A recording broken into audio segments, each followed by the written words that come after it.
il a eu quand même l'audace de m'inviter.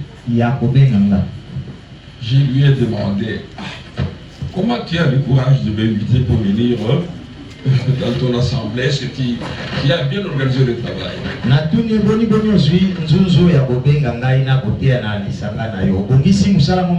Il m'a dit, papa, moi je voudrais votre présence.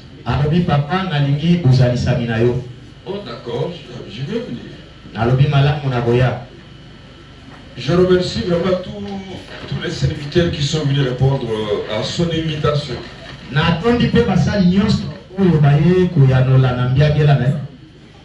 Les frères et sœurs aussi.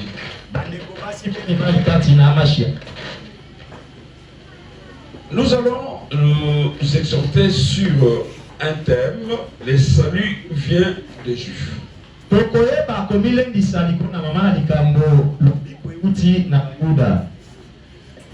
C'est un thème que beaucoup de serviteurs exploitent. C'est un thème que l'Église connaît très bien.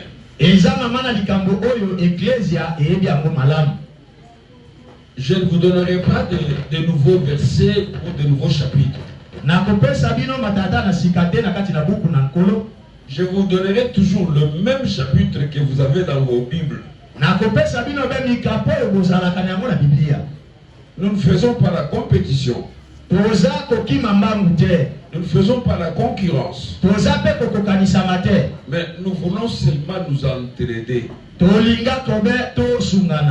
De façon que peut-être dans mon intervention, Elohim peut vous faire grâce de tirer ne fût-ce que les sons sur un petit rien qui peut être ajouté à votre dépôt.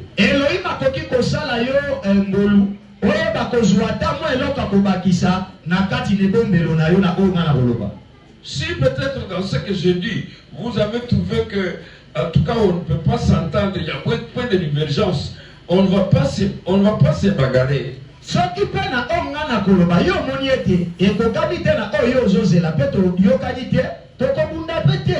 Allons-y. Les seuls qui éclairent le monde, c'est Adonai. Le lecteur va nous prendre Jean chapitre 4. Mais nous allons lire du 15e au 22e verset, et puis on se limite là. Jean chapitre 4 du 15e au 22e verset. Maître, lui dit alors la femme, donne-moi de cette eau-là, pour que je n'aie plus soif et que je n'ai plus besoin de revenir puiser de l'eau ici. Va donc chercher ton mari, lui dit Yehoshua, et reviens ici. Je ne suis pas mariée, lui répondit-elle. Tu as raison de dire, je ne suis pas mariée. En fait, tu l'as été 5 fois. Et l'homme avec lequel tu vis actuellement n'est pas ton mari. Ce que tu as dit là est vrai. Maître, répondit la femme, je le vois, tu es un prophète. Dis-moi qui a raison. Nos ancêtres ont adoré Elohim sur cette montagne. Vous autres, vous affirmez que l'endroit où l'on doit adorer, c'est Jérusalem. Crois-moi, lui dit Yehoshua, l'heure vient où il ne sera plus question de cette montagne ni de Jérusalem pour adorer le Père. Vous adorez. Mais pour ce qui est compliqué chez vous, nos pères ont adoré à la montagne. Mais vous vous dites que non, pour adorer, il faut toujours aller à Jérusalem.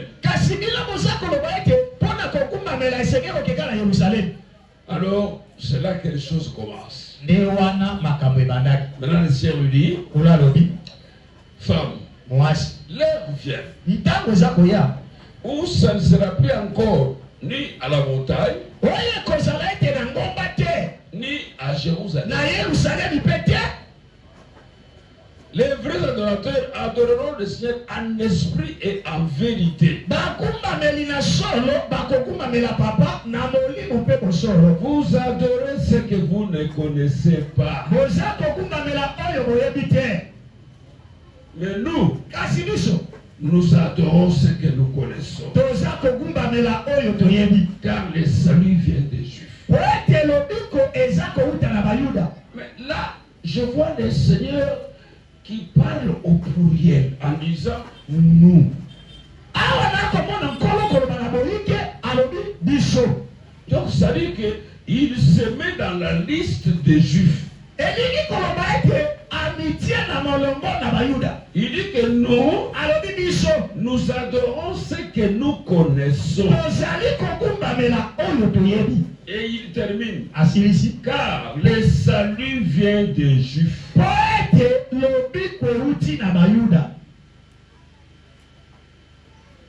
Je pouvais entrer dans les montagnes parce qu'aujourd'hui, Mangué souffre.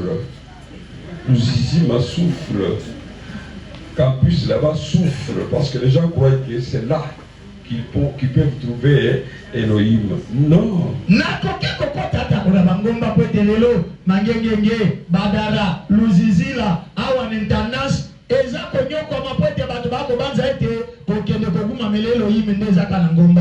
a dit que l'heure vient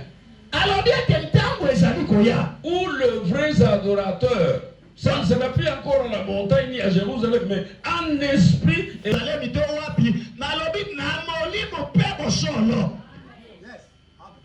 le salut vient des Juifs.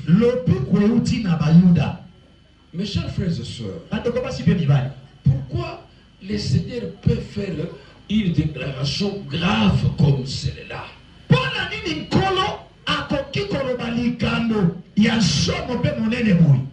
C'est-à-dire, si on vous dira que le salut est venu du Japon, est venu des États-Unis, est venu de tel coin du monde, ne croyez pas, parce que le salut vient des Juifs. Japon, et na Chine, et bisika nyonso bakolobaka kondima ya mote pate lobiko et na bayuda. Alors nous comprenons par là que celui qui parle, c'est celui dont le monde entier aujourd'hui se réclame être ses disciples.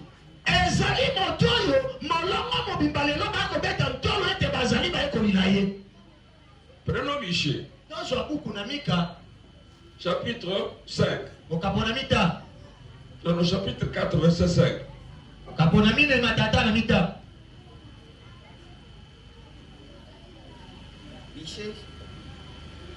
Michée chapitre 4, le verset 5.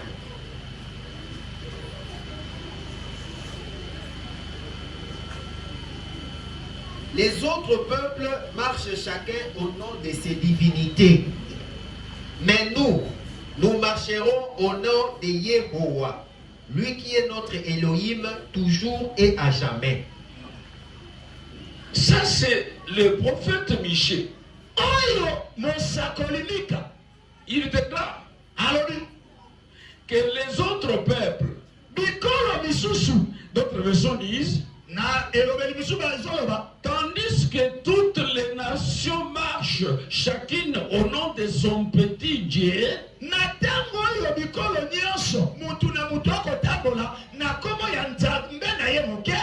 nous Israël, nous marcherons à toujours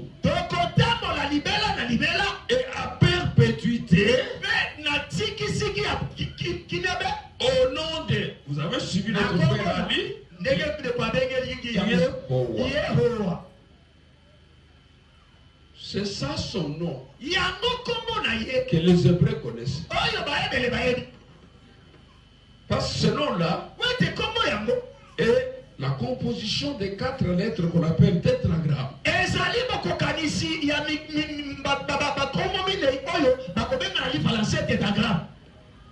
Allons-y, je vais vous démontrer quelque chose. Alors, vous avez compris qu'à partir de ce verset-là, personne, donc toutes les nations de la terre sont idolâtrie. Une seule nation qui connaissait le vrai Elohim, c'est Israël. Pourquoi? Parce que c'est un peuple prophétique. Donc, ce qu'Elohim, ce que Yehoshua a dit que les saluts viennent des Juifs, il a confirmé ce qu'Elohim avait même parlé à Abraham.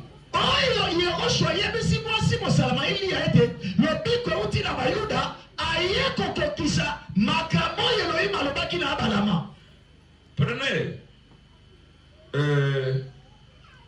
Genèse 12. Verset 1 à 3. Yehowa dit à Abraham,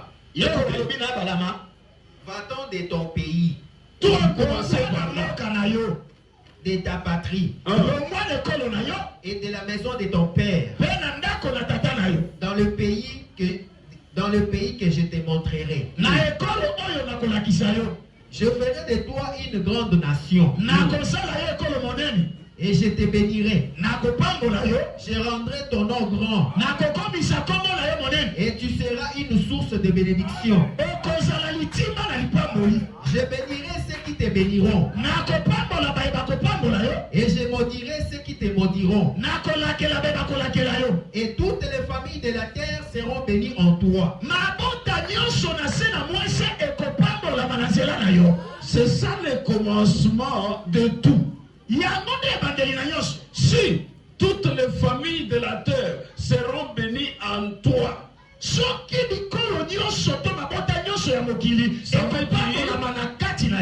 veut dire, c'était la promesse de celui qui devait venir pour sauver l'humanité. Et toutes les nations qui accepteront cet homme-là, les sauveurs-là, seront bénis par Abraham.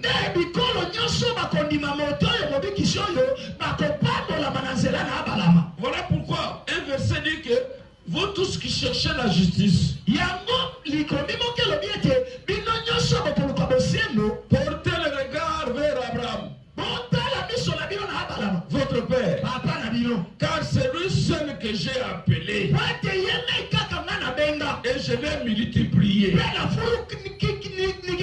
Ce qui veut dire que c'est dans Abraham qu'est sorti le peuple israélite. Vous vous rappelez, dans Isaac il y a eu Esaü, Jacob, et dans Jacob il y a eu 12 tribus. C'est ça Israël. Et c'est comme ça que Elohim ne pouvait jamais se contredire. Les sauveurs devaient sortir d'Israël. Bien aimé, prenez-nous un peu. Jean, non. Tu as ta Bible. Prenez toujours Michée chapitre 5, verset 1. Qu'est-ce que la Bible dit là-bas?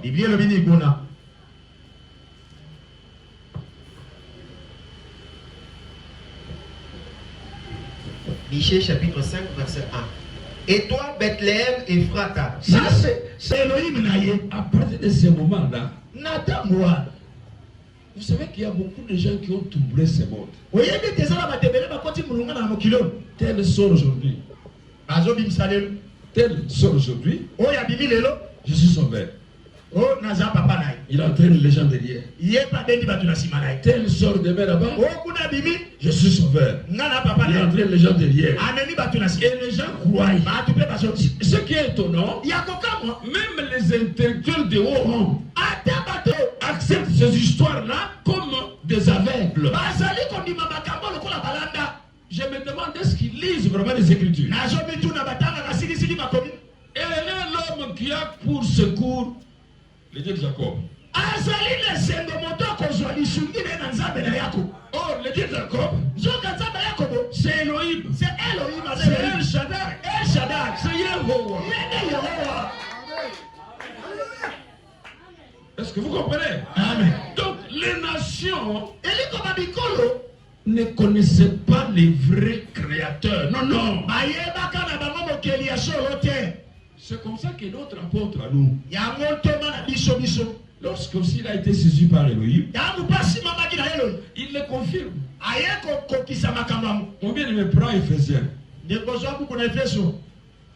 chapitre 2, verset 11 à 12.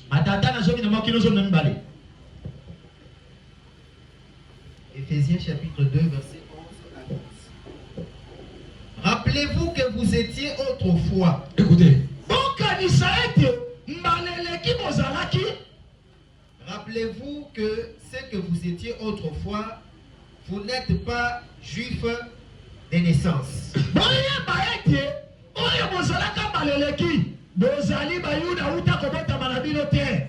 Les Juifs vous traitent d'incirconcis alors qu'ils s'appellent circoncis en raison d'une opération pratiquée dans leur chair.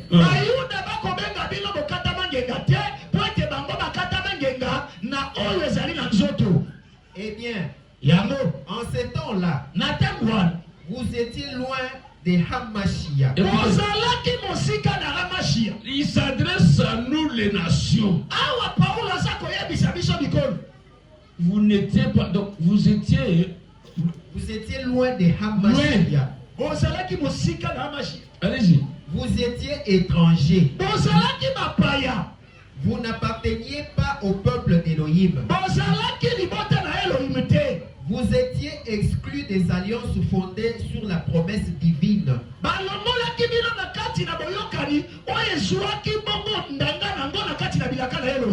Vous viviez dans le monde sans espérance et sans Elohim. Voilà ce que nous étions. On dit sans espérance et sans Elohim. Comment les nations marchaient?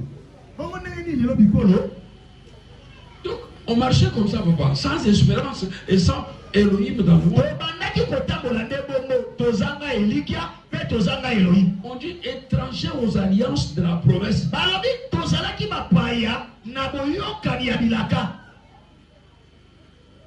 On n'était pas des juifs. Les juifs nous excluaient même de leur histoire. C'est pourquoi vous avez vu que Pierre a eu des problèmes lorsqu'ils étaient chez Corneille.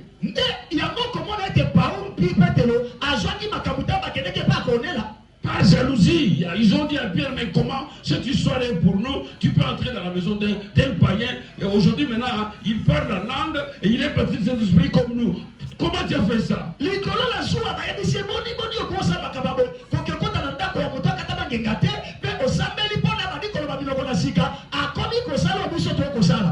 Jusque-là, même les juifs que vous voyez là, plusieurs ne croyaient pas à nous, les gens de la nation, que nous avons le droit du salut.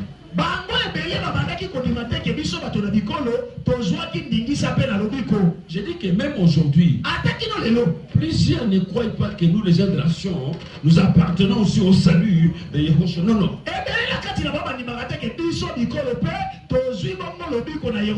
Mais nous, c'est le seul sauveur qui avait dans son plan l'histoire qui nous regardait, nous les gens de la nation.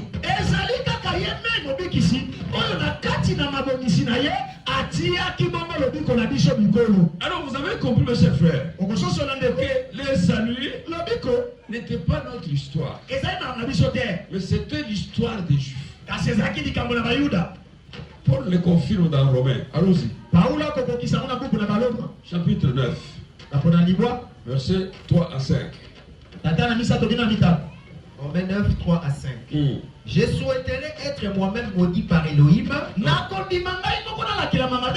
et séparé de Hamashia pour le bien de mes frères, ceux de ma race. Ils sont les membres du peuple d'Israël. Paul confirme bien. Il confirme que mes frères sont les membres d'Israël. Allons-y. Elohim a fait de ses enfants. Il leur a accordé sa présence glorieuse. Ses alliances, la loi, les cultes, les promesses. Ils sont les descendants des patriarches. Et Hamashia, en tant qu'être humain, appartient à leur peuple. Lui qui est au-dessus de tout. Elohim loué pour toujours. Vous voyez? L'adoption, la gloire, les alliances, la loi, les cultes, les promesses, les patriarches appartiennent à Israël. Qui peut aujourd'hui parmi nous ici dire que non, Elohim a fait alliance avec son grand-père? Personne. Mais il a fait alliance avec Abraham. C'est comme ça que la Bible est claire. On ne cherche pas midi à 14 heures. Nous sommes les branches sauvages qui ont été hantées à l'olivier vrai.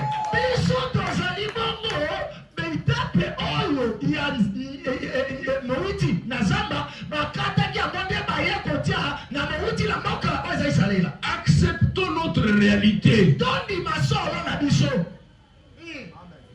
Ça va? Très bien. Vous vous rappelez de la femme samaritaine dont le ciel avait qualifié que non, les choses à donner aux enfants, on ne les donne pas aux chiens.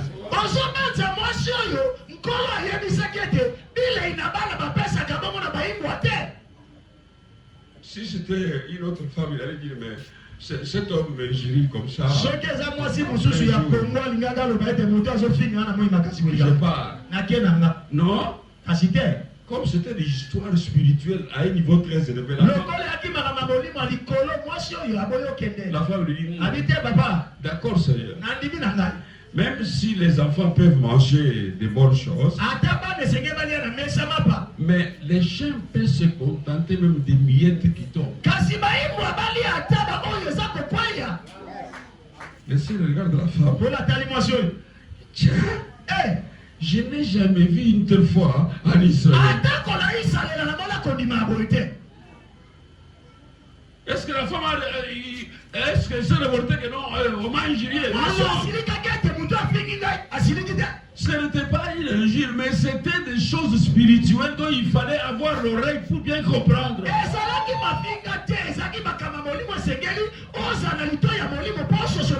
Et on finit le verset en disant que de qui est sorti Hamashia, on dit Elohim béni éternellement. C'est-à-dire que... Oui, allez-y, papa.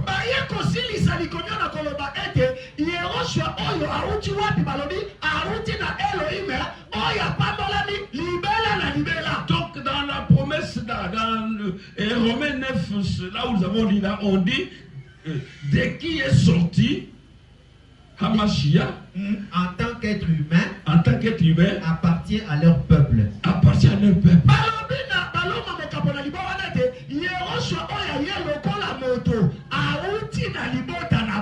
Allons-y. Lui qui est au-dessus de tout, Elohim loué pour toujours. Vous voyez maintenant qu'on brandit Hamashia comme étant Elohim béni pour toujours. C'est pourquoi les apôtres qui sont restés avec lui, quand ils ont écouté, quand ils ont vu tout ce qui s'est passé, avec lui,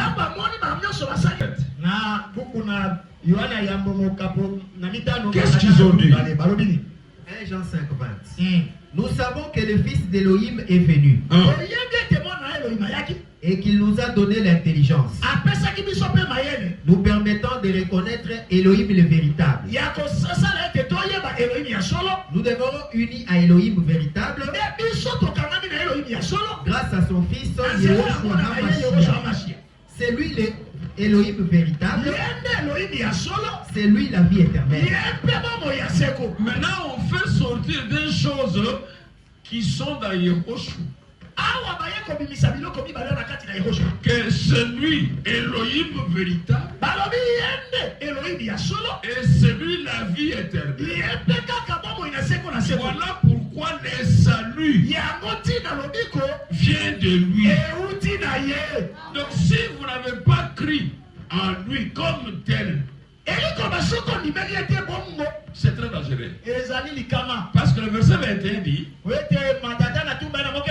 mes enfants, gardez-vous des faux dieux. Ça veut dire quoi? Ça veut dire que la vérité de 1 Jean 5, 20 là, si vous n'êtes pas dans cette vérité là, vous êtes dans l'idolâtrie. Et ceux qui écrivent là sont des apôtres. Mes chers bien-aimés, nous pouvons parler ici du matin au soir pour démontrer que Israël est Israël. L'église est l'église. On ne peut pas confondre ces histoires. Pourquoi? Si vous prenez Matthieu, chapitre 1er, est-ce que vous avez la version Scofield là-bas? Non. Ok. Lisez. Matthieu chapitre 1er, verset 21. Elle mettra au monde un fils que tu appelleras Yehoshua, car il sauvera son peuple de ses péchés. Le fils qui vient avait déjà un peuple. Mais je vais vous lire dans ma version Scofield. Elle enfantera un fils. Et tu lui donneras le nom de Jésus. C'est comme ça qu'on l'a écrit ici. Celui qui sauvera son peuple de ses péchés. Maintenant, si vous avez la version Louise de Scofield, vous allez regarder sur Jésus. Il y a une petite lettre J. Quand vous voyez des lettres comme ça, c'est-à-dire on vous envoie soit en marge, soit en bas de page, pour vous expliquer le vrai sens du nom. Écoutez, quand on va à marge, on dit Jésus, forme grecque de l'hébreu. Yehoshua signifiant Yahweh est salut. Mais pourquoi ils ont mis ça dans la marge au lieu de mettre ça dans les textes?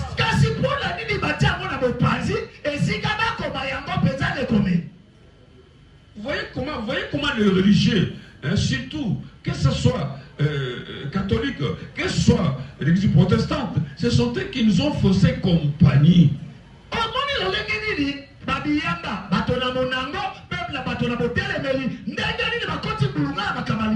Ils pouvaient ne pas même écrire ça dans la marche, mais leur conscience les a toujours accusés. Non. On ne peut pas toujours garder secret cette histoire. Mettons en marche. Ceux qui seront sages liront en marche. Sinon, ils vont se commencer à lire comme ça. Ils n'iront même pas en marche. Vous avez compris? Alors maintenant ils disent que Jésus, c'est forme grecque. C'est-à-dire, en grec, on dit Jésus. Forme grecque. De l'hébreu, Yehoshua. Et il donne aussi la signification. Ce qui veut dire Yahweh est salut.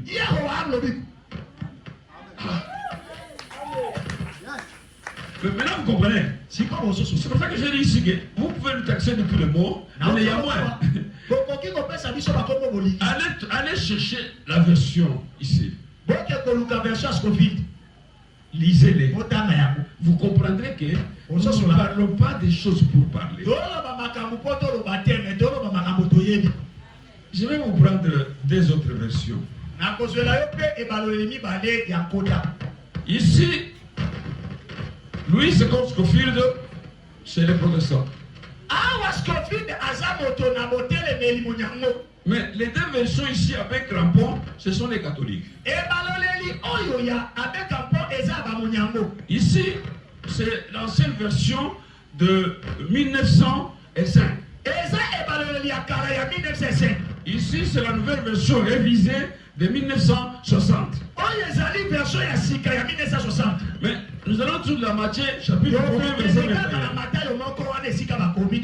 Et comment ils vont nous montrer les choses. Nous sommes dans Matthieu, chapitre 1, verset 21. Et il enfantera un fils. Et tu lui donneras le nom de Jésus. Car il sauvera son peuple de ses péchés. Maintenant, ils nous font descendre en bas. Maintenant, écoutez ce qu'ils disent. Jésus, de l'hébreu, Yehoshua, contracté après l'exil,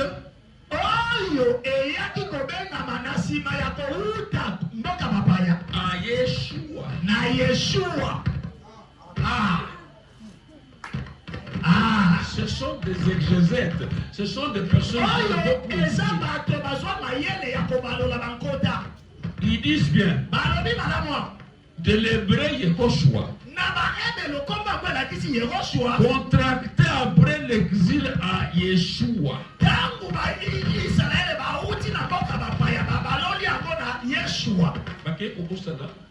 La vraie prononciation,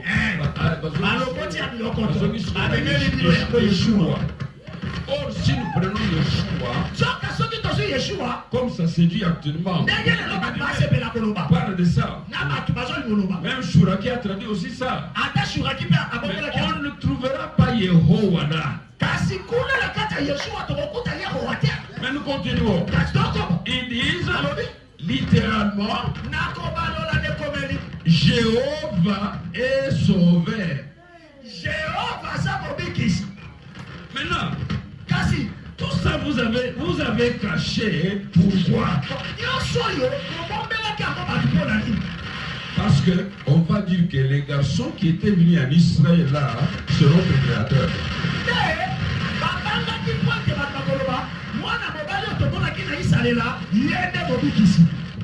Mais ici, quand ils ont écrit toute la Bible ici, ils ont traduit seulement Jéhovah, Jéhovah, Jéhovah.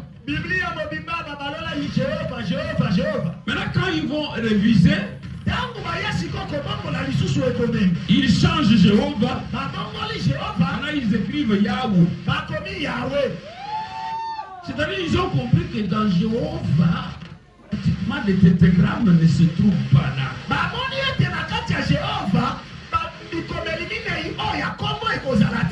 Y, H, W, H n'existe pas.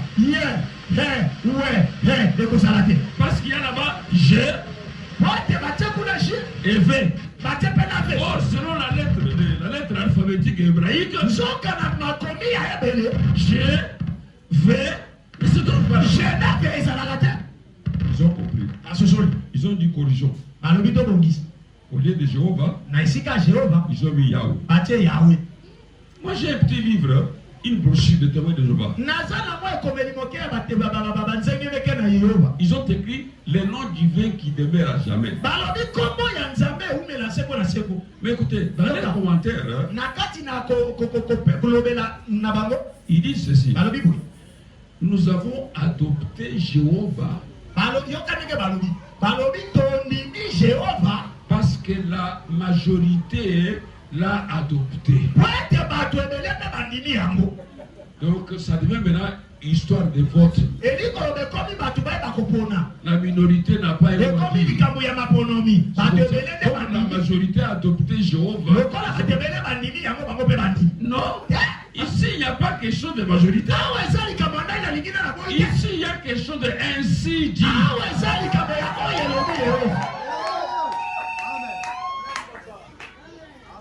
Frères et sœurs, vous savez qu'il y a des choses comme ça quand nous les parlons. Nous avons pitié de la manière dont le frère et sœur de fois se comportent à notre endroit.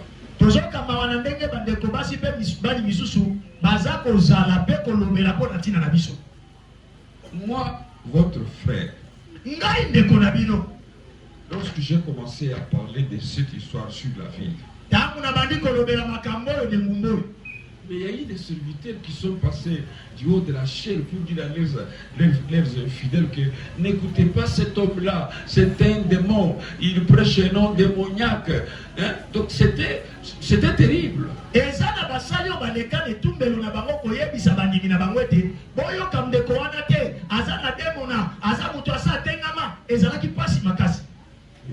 J'ai enduré. Et finalement, j'ai fini par comprendre que certains parmi eux commençaient à prononcer les noms, mais en mélangeant, donc en disant que non, nous comprenons que c'est son nom, mais même ça exagère parce qu'il ne veut pas citer un autre nom.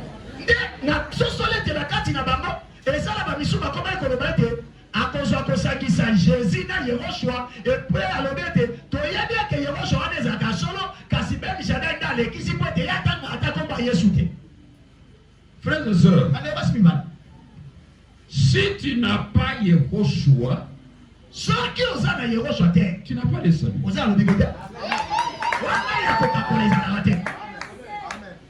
Vous avez compris? Les Grecs et les Romains ont plongé le monde dans les ténèbres. C'est comme ça que nous avons les soucis. Que nos frères et sœurs nous écoutent. Qu'ils nous vérifient. Même Paul, Charles de Tarse, laissez-moi vous dire, il n'a pas prêché le nom de Jésus.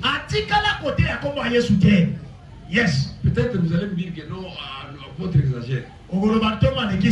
Prenons acte. Chapitre 26. Ça va? Oui.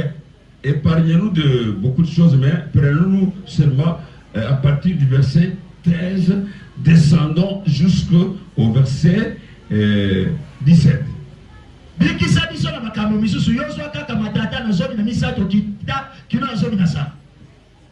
J'étais en route à midi, roi Agrippa. Lorsque j'ai vu une lumière qui venait du ciel, plus éclatante que celle du soleil, et qui brillait autour de moi et de mes compagnons de voyage.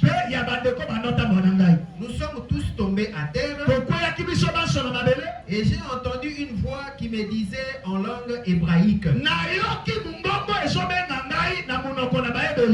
Saul, Saul, pourquoi me persécutes-tu? C'est en vain que tu résistes, comme l'animal qui rue contre le bâton de son maître.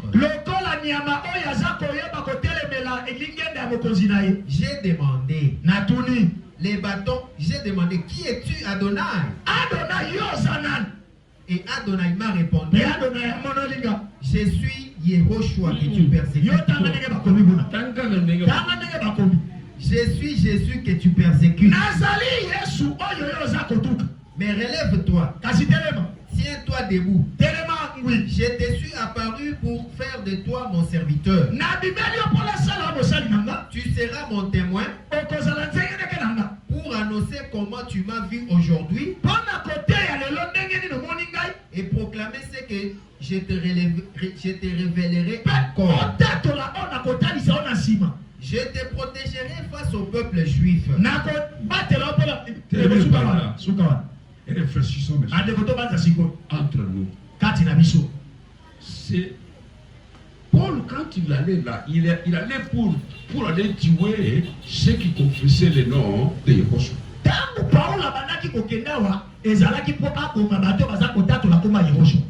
C'est un chemin qu'il a croisé maintenant le soleil.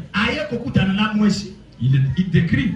Maintenant il dit, j'entendis une voix qui me disait en langue hébraïque.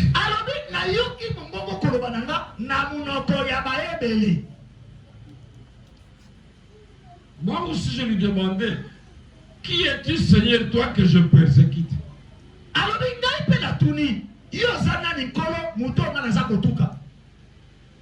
Ce débat-là était en quelle langue? Hébreu, hein?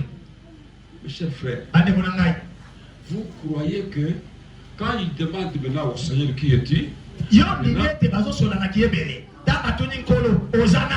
maintenant le Seigneur change, il lui dit maintenant, je m'appelle Jésus en français, que Paul même ne connaissait pas.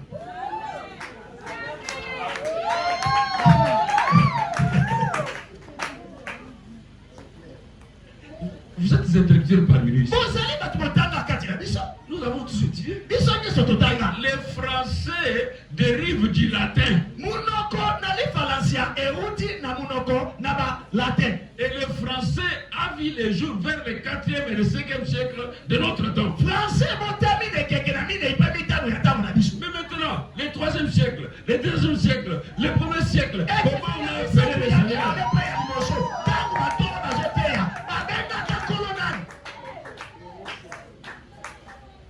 Avec rapport révisé, voilà ce qu'il me dit. Les langues du texte. Il explique. Je crois que vous me suivez. Hein? D'accord, c'est très bien. Voilà ce qu'il dit. Les langues du texte et des versions. Il dit, la plupart des livres de la Bible juive ont été écrits en hébreu.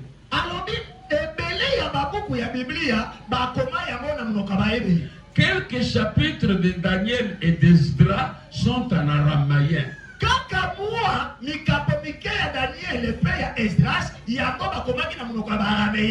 Les deutérocanoniques ont été aussi écrits le plus souvent dans ces mêmes langues. Les textes originaux sont perdus. Et nous n'en possédons plus que des traditions grecques. Celles de Maccabée et Sagesse ont été composées directement en grec. Maccabée et Sagesse.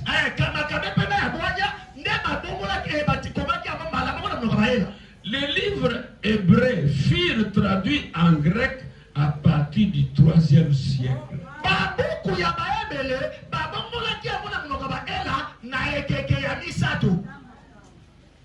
Bon, mais alors, 2e siècle. 1er siècle. Comment on appelle ça?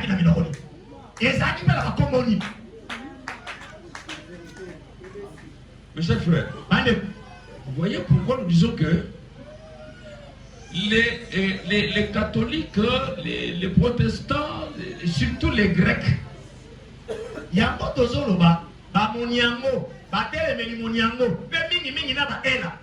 ils n'auront pas d'excuse devant Elohim. On a pris beaucoup de temps.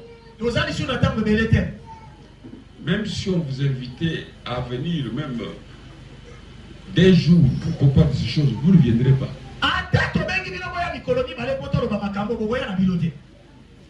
C'est comme ça que vous avez vu que maintenant les disciples ont pris un piège, c'est tout seulement venez, lien, délivrance.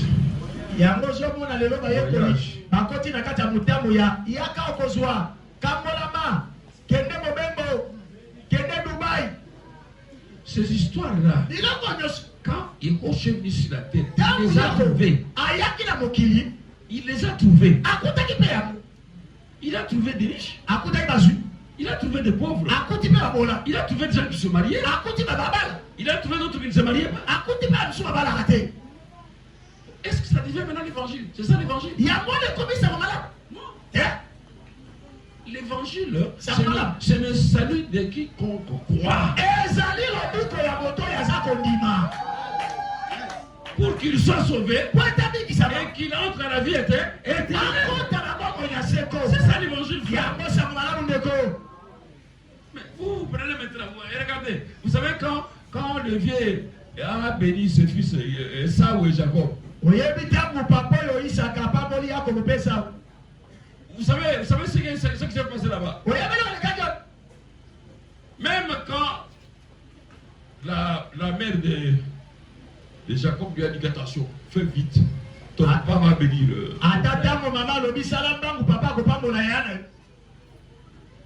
On a béni Jacob. Il est parti. Après Esaü entre. Le père s'étonne. Mais celui qui était ici, c'est qui? Esaü a compris que Jacob est toujours comme ça. Il m'a dribblé encore.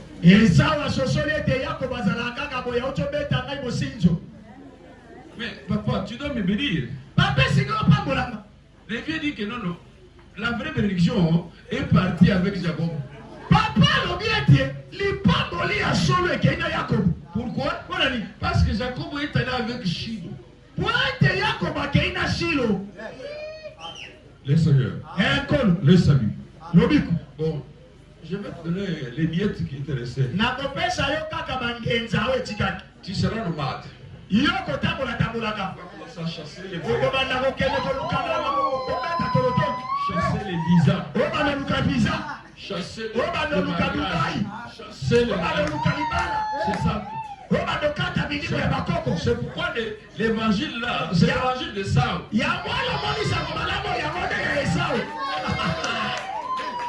Celui de Jacob enseigne le salut, enseigne la vie éternelle, enseigne le royaume.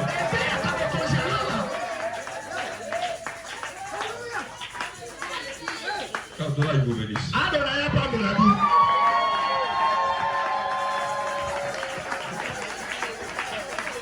On me dit que bâton dit bon, mais qu'est-ce que vous voulez qu'on fasse? Nous sommes limités par le temps.